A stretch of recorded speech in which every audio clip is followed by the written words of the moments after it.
Whenever I'm alone with you.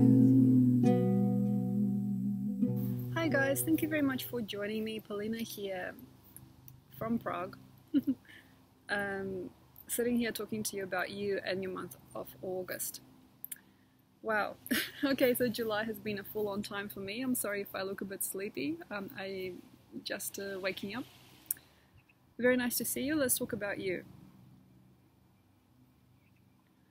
August doesn't feel to me like an August this time.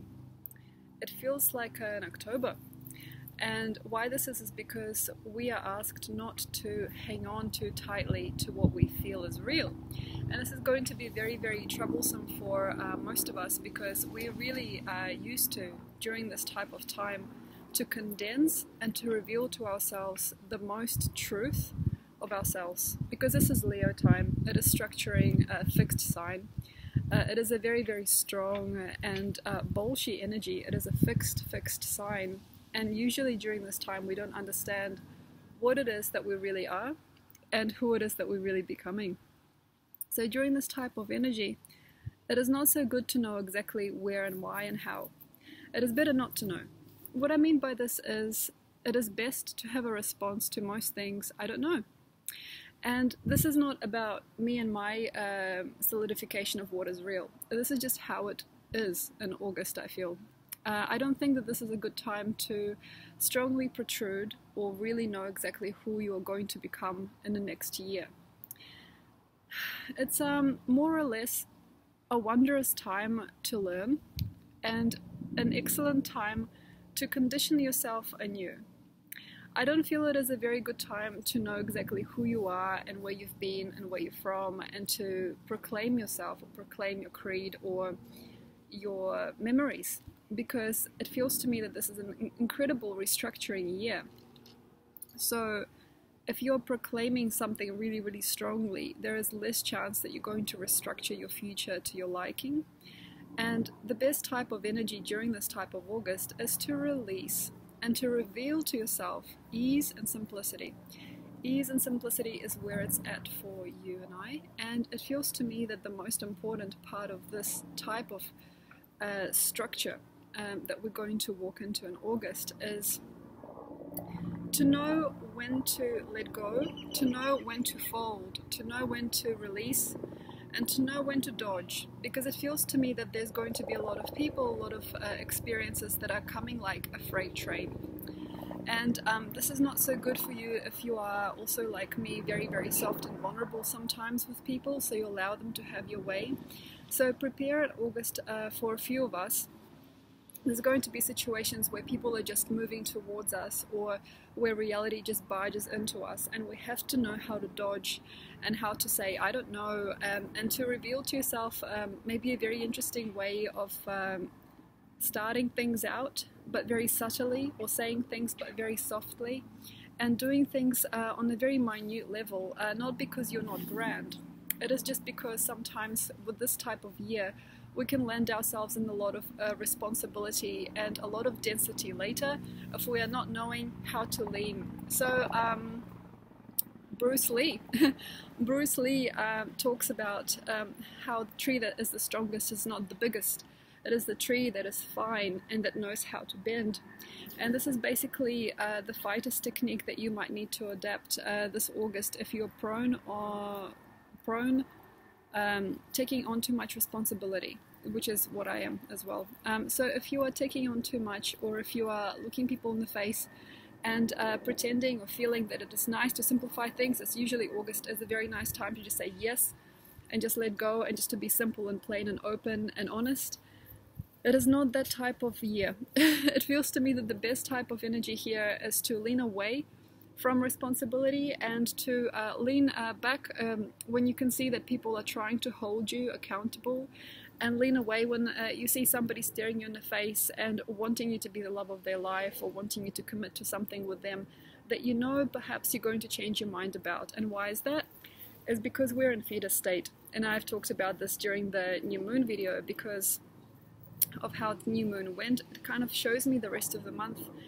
It feels a a little bit minute, a little bit maybe mediocre, miniature. The energy of Leo this time is more of an energy of a cat. And that's a perfect metaphor, actually. So instead of feeling of yourself like a big lion, like a big established being that can take on the world during this month and year, actually, because it's a really formative year, have a look at how you can slink away or slink towards and be more slinky in your energy rather than bolshy or strong, because it might actually commit to you a lot less responsibility later, which is not bad. Because we're in the type of year where you don't actually want to hang on to too much. We're in a type of energy where you don't want to hang on to too many things. You might not want to become too many things simultaneously, because the road is open to become and to create. And if you're taking on too much, that means the next 9-year cycle is going to be very dense with a lot of work. And with this type of energy, it is best not to know exactly where you are as well, because this might commit to you a job or a way of life or a purpose that takes very minute responsibility from you, or takes very minute amount of work to do. And this is what we are awakening to now, since Gemini, actually, that we do not actually need to pull so much of ourselves into something. We don't need to commit so strongly. We don't need to mean so much to ourselves through our moral standing, or what we think we are, what we think we should do. So the military the military lifestyle is falling off. Having to wake up in the morning, doing the 9 to 5 and committing, that's going to fall away for most of us, it feels, as we are understanding that we can do a lot less and achieve a lot more in a very small amount of time, because time is thinning and becoming really, really small. Like, it's becoming really small. Time is thinning, and during Leo, especially during this time, we might see the grunt of it. We might see the grunt of these types of situations where we wake up to the idea that we never had to work so hard. We never had to commit to all these things. We never had to do things the hard way. And it may be very, very hard to see. So for most of us, I feel we won't. I feel that most of us actually will close our eyes on the fact that we had to do things the hard way our whole life, and now we're waking up to the fact that the time is thinning, and we can do things a lot quicker and a lot faster in other ways if we just let go of the need to be big. If we just let go of the need to be big and the need to be strong and the need to be forceful or to be proud or to be meaningful to someone else. And the thing is, that I'm discovering that human race, human beings, are a very small species. Also being in communication with other beings from other dimensions and other worlds, as I have been for a while, but now is becoming a stronger experience for me. I'm recognizing, I'm revealing to myself how small the human life and the human psyche really is, and the human value system as well. So if we go on with all pride and all arrogance into something, we're so small we don't see it yet. And this means that if we're really, really grasping to what we think we want to be, or what we think we are, through being really strong and bolshy and really pushy, basically what happens, and I've mentioned this in the new moon video as well, is we become congealed within that space because we think we're big, but actually we're vibrating on this level. So what becomes of us later is that we can't grow very far or very fast. And this means that it'll be really, really annoying for most of us who are committing themselves to a lot of work and a lot of purpose and a lot of meaning really seriously, because in 10 or 20 years we might wake up and see that most of our life has been in vain because we tried to commit more than we tried to understand what life was and who we were. So the main purpose here is to relax. It really feels to me that August and October is coming as well. It's going to bring a new meaning to our lives. I feel as Jupiter goes into Scorpio and Pluto plays a different vibration in Capricorn, it really does feel to me like we'll finally recognize, hang on a minute, I don't have to do half of the things I'm doing now. I don't need to pollute myself with meaning, and I don't have to pollute my time on Earth with tasks.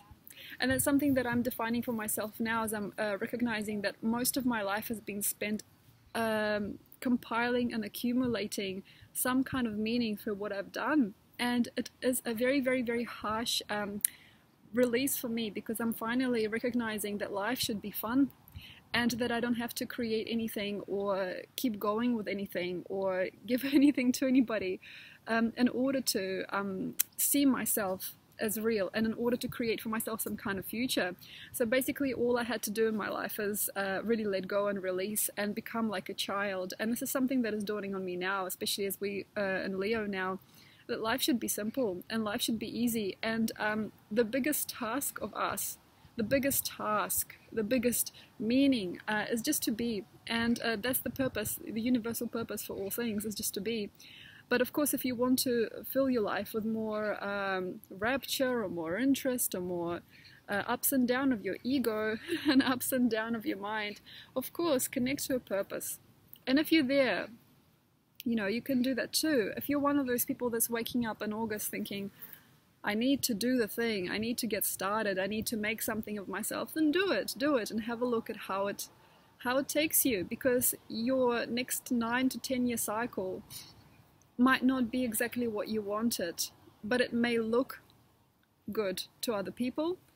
So it is likely that people can start new projects now and make a new scary face, make a new presence, make a new persona out of them for the next 9 or 10 years to come, probably 9 years to come. But the better part of this is to let it go later. The better part of what you're structuring now, if you're thinking I'm going to be this or I'm going to be that, is to be able to let it go later, to be able to not have to do that anymore. And that's a beautiful thing for me, is I'm revealing to myself that I'm nothing. I'm just like a little flake fumbling around the world, which is really, really crazy and really cute for a lady in her 30s to do this now. But it's interesting, I feel, for me to know that I don't need to settle on the illusion of travel either. I don't have to settle down as a traveler, because it's also an identity. So for you, it might be also nice to see if you are stuck in a lifetime, and you could kind of, especially if you're an Aries or a Capricorn, you can kind of already see a few days ahead at least, or a few months ahead of yourself. If you can kind of see where your life is going and how it's going to turn out in the future, don't. Try not to. And it's hard. If you're a visionary like myself, if you can kind of see, or you're a psychic, you can see like what the future holds. It's not important to see. And that's something that I'm also learning recently, is because there are many, many lives we could live from here on, and miracles happen, and we can shift a lot. And the mathematical equation that would be reliable to imagine as a future, that's why I don't tell a lot of the future to people. I don't tell the future a lot. I can just show possibilities. I don't tell the actual future. Not because I can't see it, it's just because it is better not to see it. That is because there is a lot of different ways that you can go.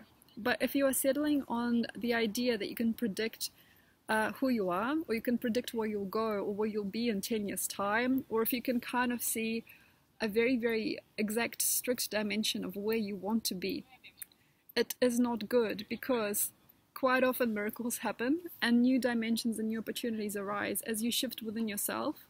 And as God is great, Spirit is great. So sometimes it can shift you in ways completely different from where you have pictured yourself being before. It can actually shift you in such ways that you never, ever would have imagined.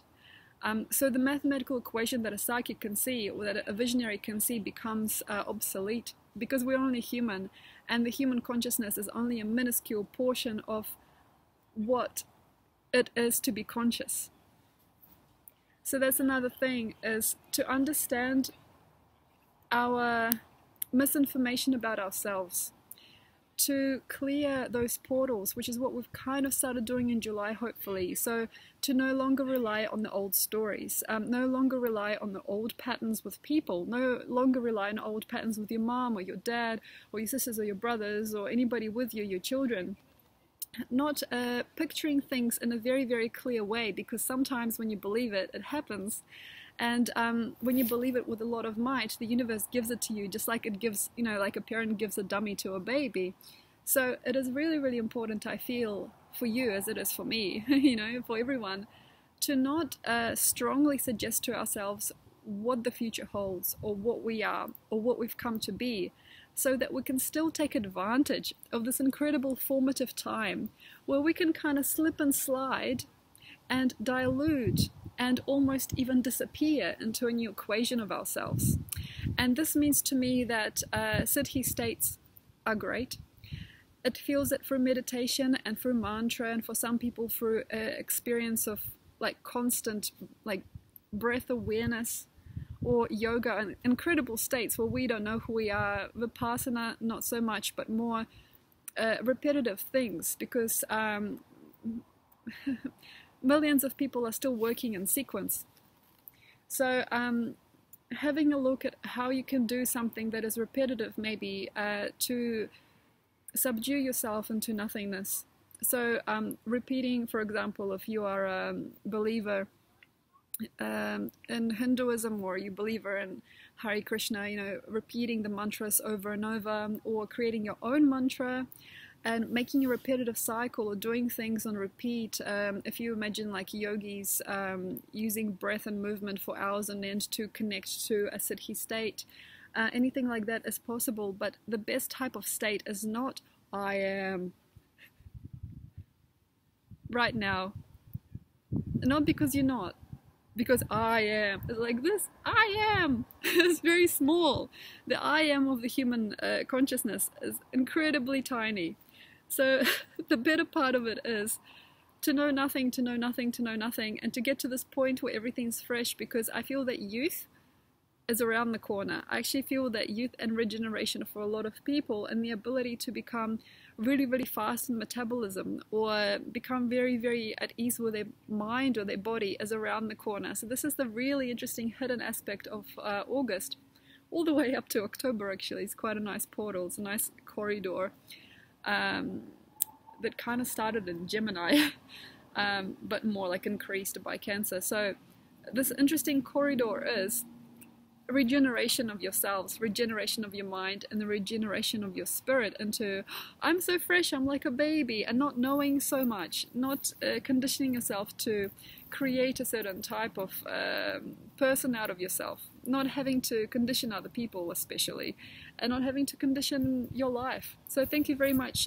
for hearing, and I hope you enjoy the links below, and if you like, please subscribe. Thanks a lot. And also look up your sign, because now I'm going to do all the 12 signs and what is going on in a month ahead. Thank you very much. Enjoy your August. Bye.